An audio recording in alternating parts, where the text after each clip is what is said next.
Please welcome Congresswoman Marcia Fudge.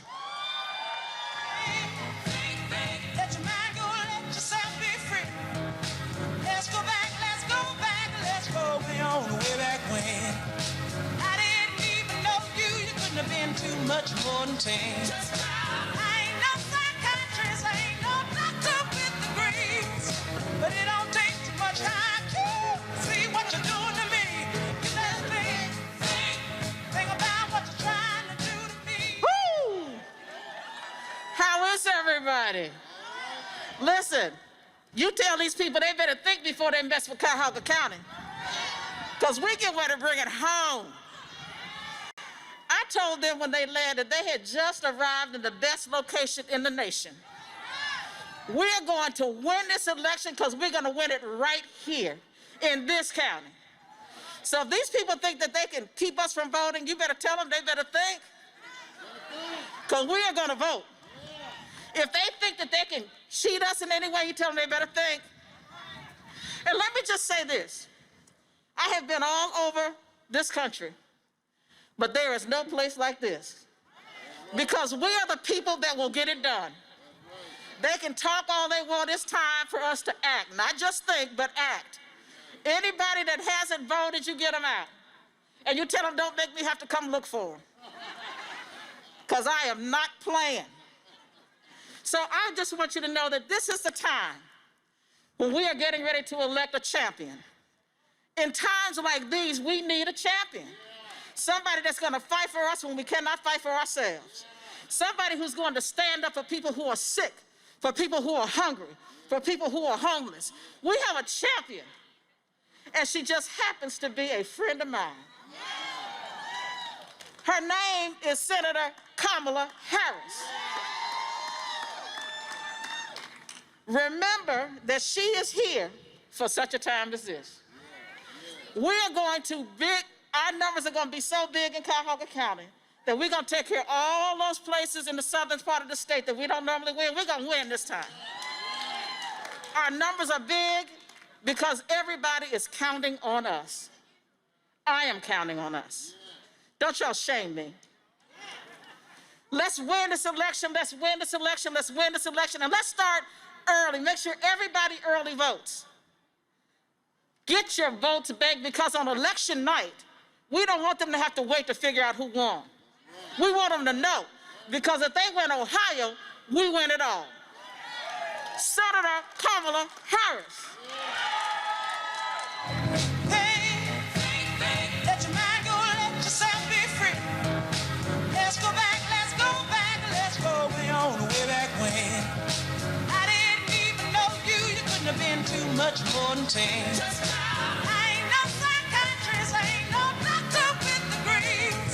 But it don't take too much time to see what you're doing to me. You better think about what you're trying to do to me. Yeah.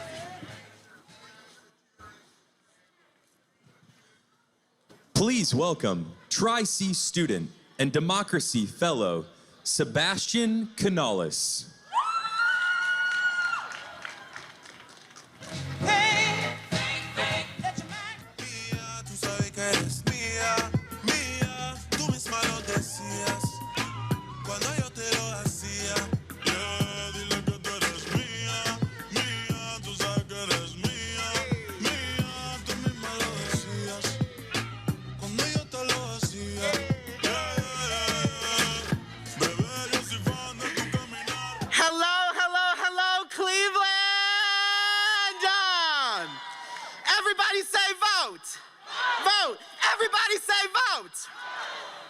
I am so happy to be here with all of you today. Yes, vote, everyone, vote. Vote. Today is actually National Vote Early Day. So if you have not voted early, I encourage you to go out to the polls, because we want to make our voices heard, okay? Yes. And Cleveland is the best city in all of the nation, in my opinion. And we are going to make our voice heard this year. So good afternoon and welcome. My name is Sebastian Canales, and I am a student serving as a Democracy Fellow here at the great Tri-C. And it is the honor of my life to make this introduction. I am joined today by two other Democracy Fellows, Sharice Harrison and Arwa El-Mashay. So let's give them a round of applause. Together, we have spent the better half of this year working on nonpartisan student voter engagement, creating an online project called The Voting Experience. And I'm happy to note that Tri-C is nationally recognized for these efforts. When I think back to a year ago, I was interviewing to be a Democracy Fellow, and never in my lifetime did I think that I, a Latino gay man, would have the honor of having a front seat to history and introducing such an inspiring candidate. Yes. I believe that Senator Harris and I share the same passions for human rights, equality, justice, and democracy. And I know that she has been a champion for the LGBTQ+ community, which means it means a great deal to me and many of my peers. Senator Harris champions for all eligible Americans to exercise their right to vote. And one of my favorite quotes is, "Every election is determined by the people who show up." And right now, we have the ability to enact change in this country. Right now, we'll determine what the future of our younger generations is going to look like. And we want to look at our future generations. When they ask us what we did, we want to look them straight in the eyes and say, "I went out and I made my voice heard." If you believe, as we do, that in a democracy, your vote is in fact your voice, then you will know that Democracy Fellows at Tri-C fully and wholeheartedly support all of you putting your voices to use in the upcoming November 3rd election, which I believe is 10 days away. Which brings me to our guest of honor today, Vice Presidential candidate Senator Kamala Harris.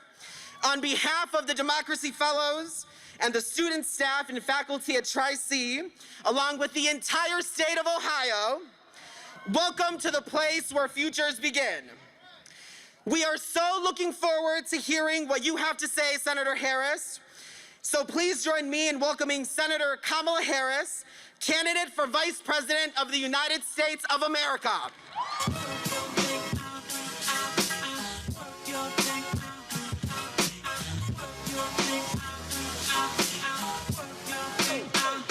So many of you girls, I hear you've been running from the beautiful queen that you can be becoming.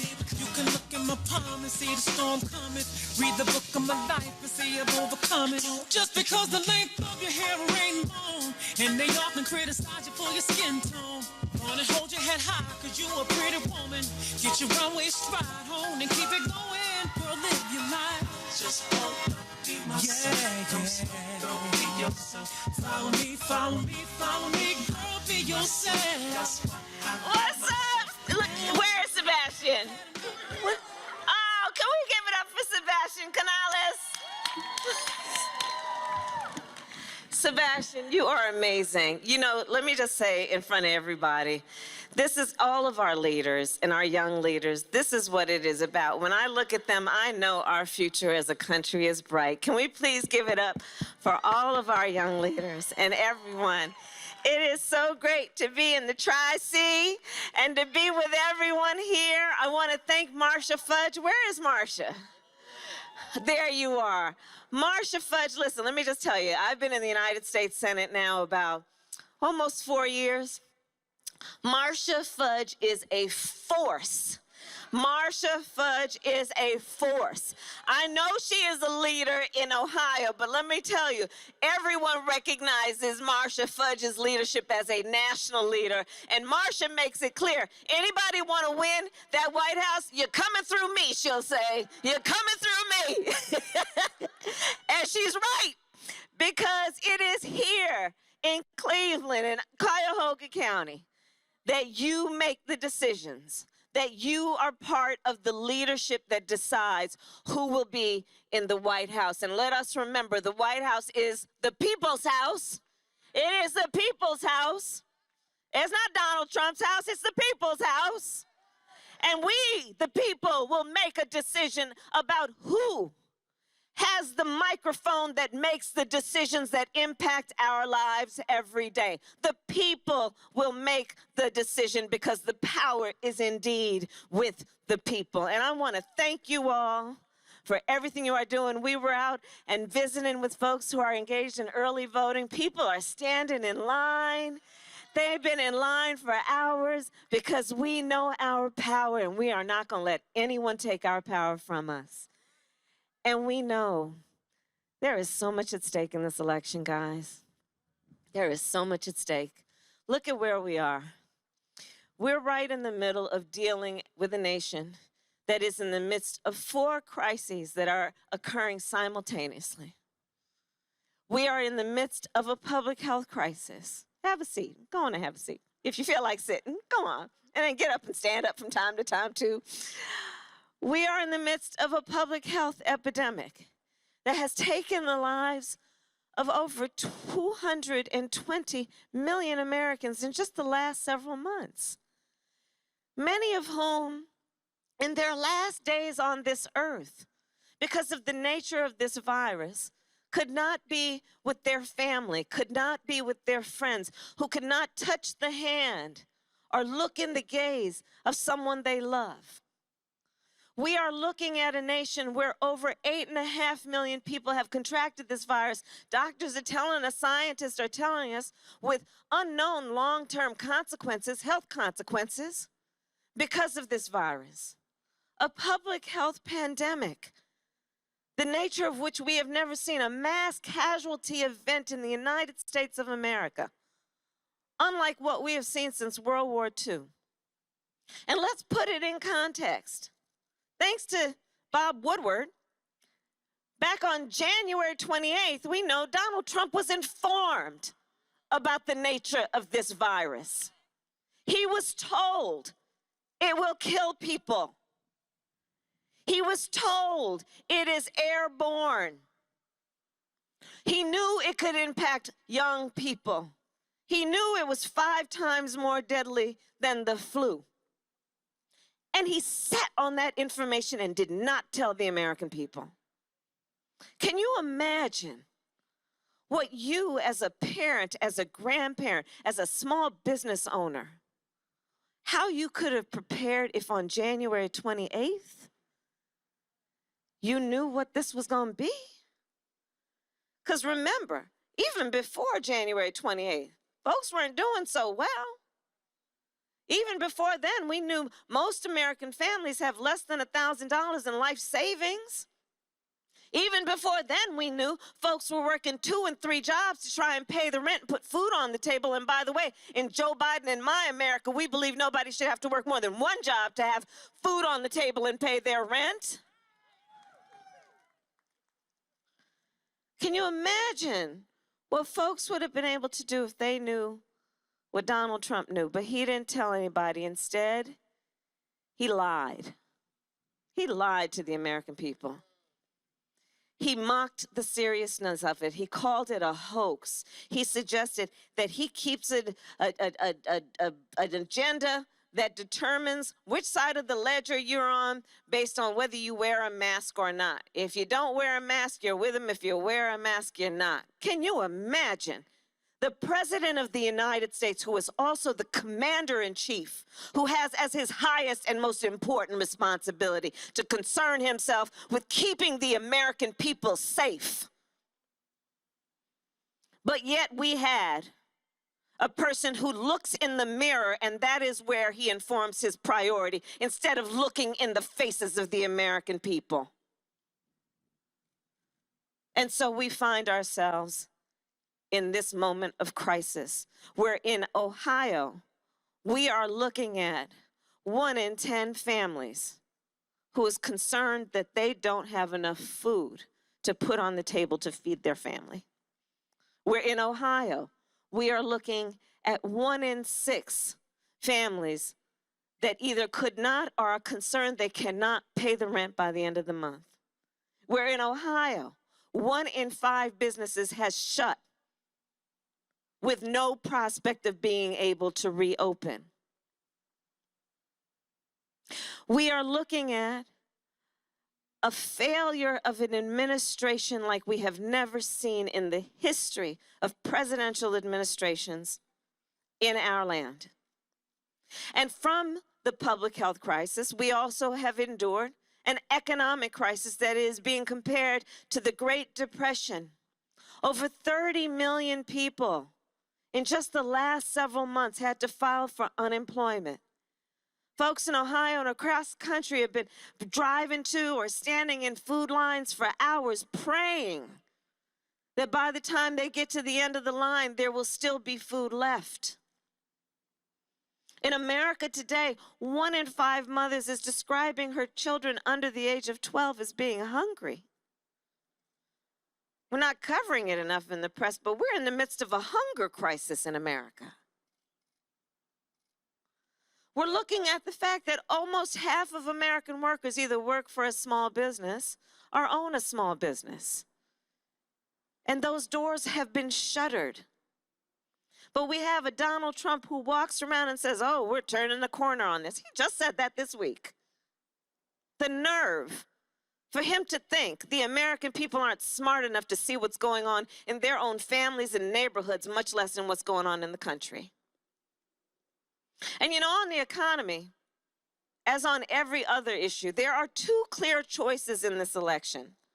On the one hand, you have Joe Biden, who says, the way I measure the economy, if you want me to tell you how the economy is doing, then tell me how are working people doing in America. That's how Joe Biden measures the economy. How are working families doing in America?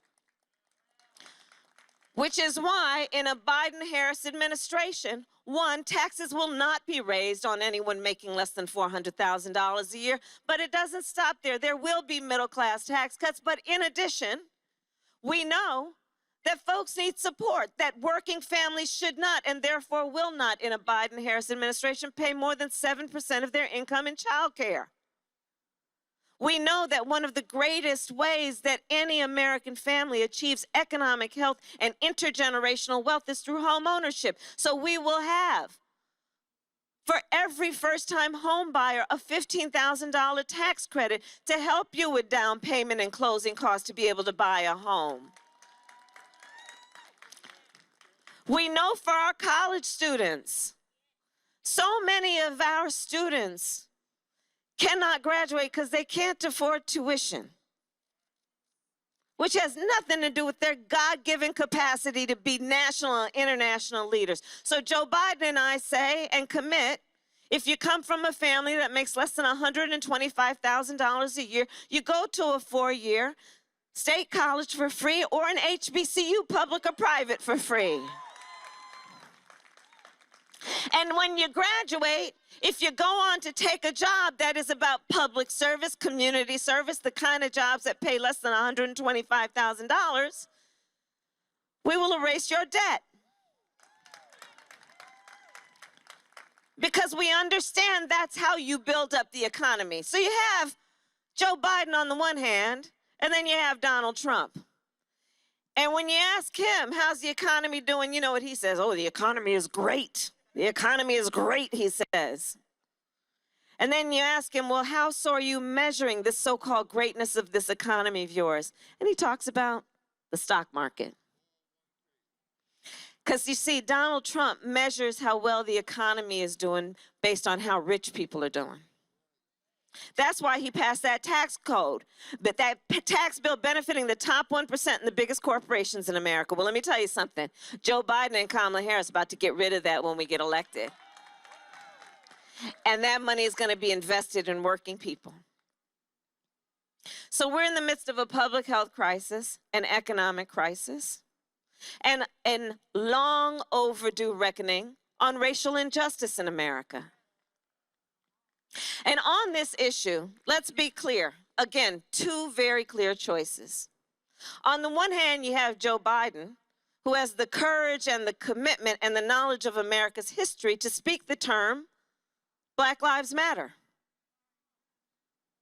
On the other hand, you have a Donald Trump who will never speak those words. On the other hand, you have a Donald Trump who stood on that debate stage last debate and refused to condemn white supremacists and then doubled down and said, well, stand back and stand by. And then people say, well, you know, do you think he's a racist? Yes. Because you see, we are also not just looking at one-off comments. We're looking at a pattern. This is the same dude who challenged the legitimacy of the first black president of the United States. This is the same individual who, when in Charlottesville, there were Americans peacefully protesting racial injustice, including a young woman who was killed, suggested that at them as compared to a group that was also there of neo-Nazis wearing swastikas, carrying tiki torches, hurling racial slurs and anti-Semitic slurs, and the President of the United States says, find people on each side. This is the same person who called Mexicans rapists and criminals, who, as his first order of business, one of the first, was to institute a Muslim ban. And so I tell you that in this election, we have clear choices. On the one hand, on this issue, someone in Donald Trump who has spent full time trying to sow hate and division and turn Americans against each other. And on the other hand, a Joe Biden who is so deeply and firmly committed to unifying and healing our country.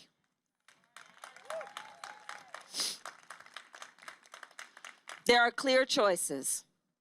Another crisis we are facing is a climate crisis.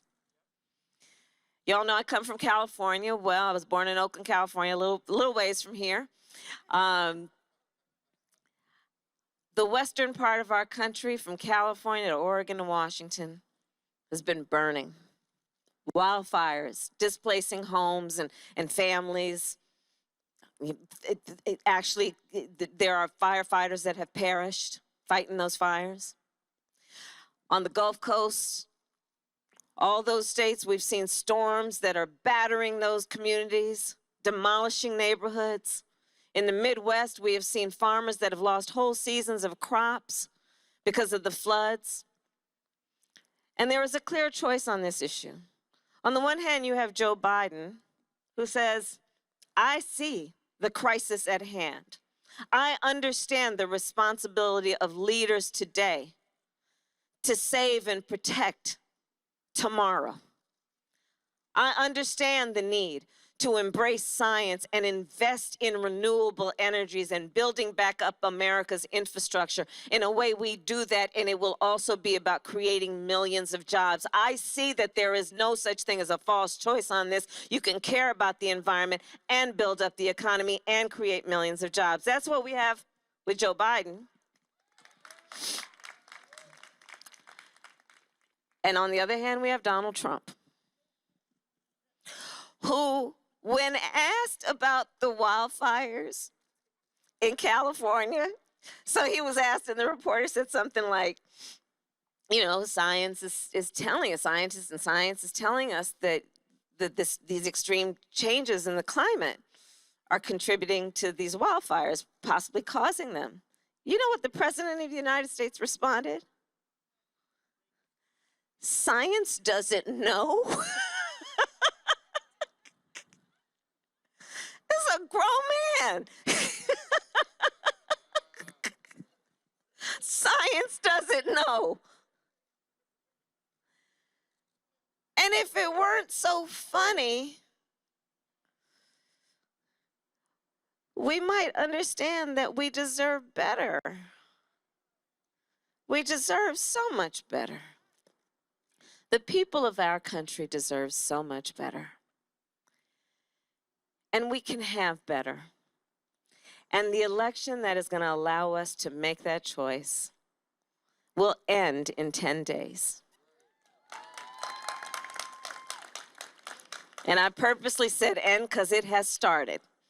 And as an aside, I will tell you, since I serve on the Senate Judiciary Committee, that is another point that Joe Biden and I have been making when it comes to this illegitimate process of trying to fill the seat of Ruth Bader Ginsburg by putting somebody on the court while the American people, by the tens of millions, have been voting. We're not talking about an election year or election season. We're literally talking about we're in the midst of an election. And yes, this election will be over in 10 days.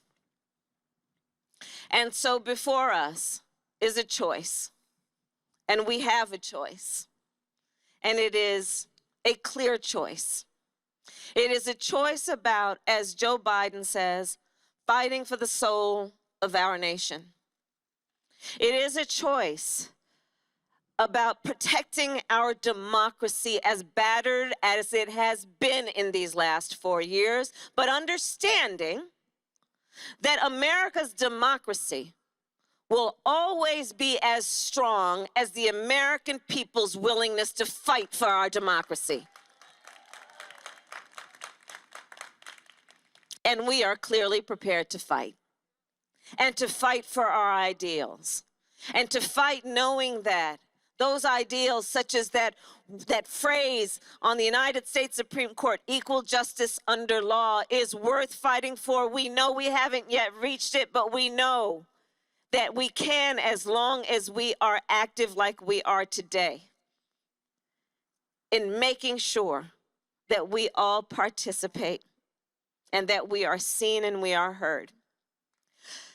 So a couple of points then. You know, I've been this week, let's see, I was in Florida, in North Carolina. I've been all over the country, frankly. And I'll tell you, in Georgia, I was in Georgia yesterday. All over our country, there have been real attempts, and here in Ohio as well, to try and interfere with people's right to vote. And so I want to just talk for a moment about how I think about the voting process. There is a reason to vote for many of us, which has to do with honoring the ancestors. It has to do with honoring a great friend of Marcia Fudge and mine, John Lewis, and all of those who shed their blood on the Edmund Pettus Bridge. Understanding that that fight was necessary to ensure that Black folks in America would be able to exercise their right to vote. It is honoring the ancestors. This year, we celebrated the 100th anniversary of the 19th Amendment and honored all those women, those suffragettes, who fought for our right to vote, while we also remembered that Black women couldn't vote until 1965. We honor the ancestors when we vote and their struggle, understanding that they taught us that this fight for civil rights and equality will never fully be won unless we, with each generation, fight to maintain and retain those rights. We vote because we know there is so much at stake. That is, yes, about the future of healthcare, especially when we're in the midst of a pandemic and Donald Trump, together with his boy Bill Barr, are in the United States Supreme Court trying to sue to get rid of Obamacare because he has this weird obsession with trying to get rid of everything that Barack Obama and Joe Biden created. Can I say we don't need presidents with weird obsessions? We don't need that. There's so much at stake. So we must honor the ancestors, and that's why we vote. We vote because there is so much at stake. And here's another reason I think that we vote. And it's been highlighted every year since certainly the beginning of our time as a nation, but most recently since 2013, when the Supreme Court gutted the Voting Rights Act with a case called Shelby v. Holder. Because you see, in 2013, after that case, almost 24 states enacted laws that were designed to suppress the vote of Black people, of people of color, of students, of indigenous brothers and sisters. So much so that in North Carolina, where I was this week, the Court of Appeal, when it reviewed what that state did, said that state passed a law that was written with, quote, surgical precision to prevent Black people from voting. We're seeing it around the country. We've seen that kind of attempt to obstruct the vote here in Ohio as well. And I say all this to say that in addition to honoring the ancestors, in addition to the issues that will be determined based on this election, the reason to vote also is this.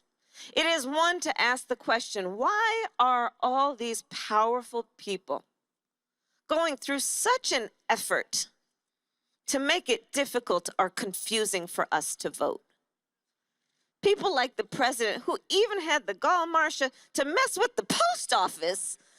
The post office! Postal workers, postman and postwoman, like the best people in the world. Why are they going through this effort? And the answer is because they know our power. They know our power. They know when we vote, things change. They know when we vote, we win. And so let us not let anyone take our power. Let us not let anyone convince us that we are not in the game and we cannot make a difference in this election and every day. Let us know nobody gives us our power. We take our power. We were born with our power. We will use our power. And around election time, that means we will vote. And we will encourage everybody we know to vote. And we will remind them about what is at stake. And we will remind them about the ancestors. And we will remind them, especially in this moment where there's been so much that causes us to feel isolated and alone. We will remind our friends and our neighbors and our coworkers that they are not alone. We are all in this together. We're going to stand in those lines. We're going to do whatever it takes as a community to get this done. And so this is my final point then. This moment will pass. This moment will pass. And years from now, our children, our grandchildren, others, they will look in our eyes, each one of us, and they're going to ask us, where were you at that moment? And what I know about who we are right now, hanging out at Tri-C, I know that what we will tell them is so much more than just how we felt. We are going to tell them what we did. We are going to tell them that we organized, that we got folks to vote, that we reminded them of their power. We are going to tell them how we called folks and emailed and texted people, that we just did not let up, that we didn't care if we were bothering people. We knew they'd get over it, but we knew that they'd be happy with us for convincing them of what they already know, which is they have the power because the power is with the people. That is what we are going to do, and that is what we will tell folks. How we were hanging out with Marsha Fudge and all these folks, getting folks to the polls, and we will tell them. And that's how we won.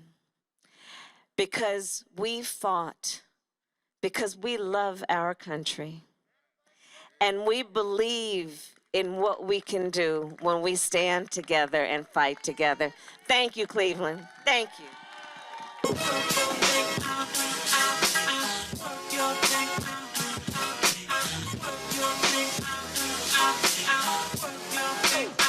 There's so many girls I hear you've been running. from the beautiful queen that you can be becoming. You can look in my palm and see the storm coming. Read the book of my life and see I've overcome it. Just because the length of your hair ain't long, and they often criticize you for your skin tone. Wanna hold your head high, cause you a pretty woman. Get your runway stride on and keep it going. Girl, live your life. Just wanna be myself. Don't be yourself. Follow me, follow me, follow me. Girl, be yourself. That's why I be myself. And love it. Let them get mad. They gon' hate anyway, don't you get mad? Doesn't matter if you're going along with their plan.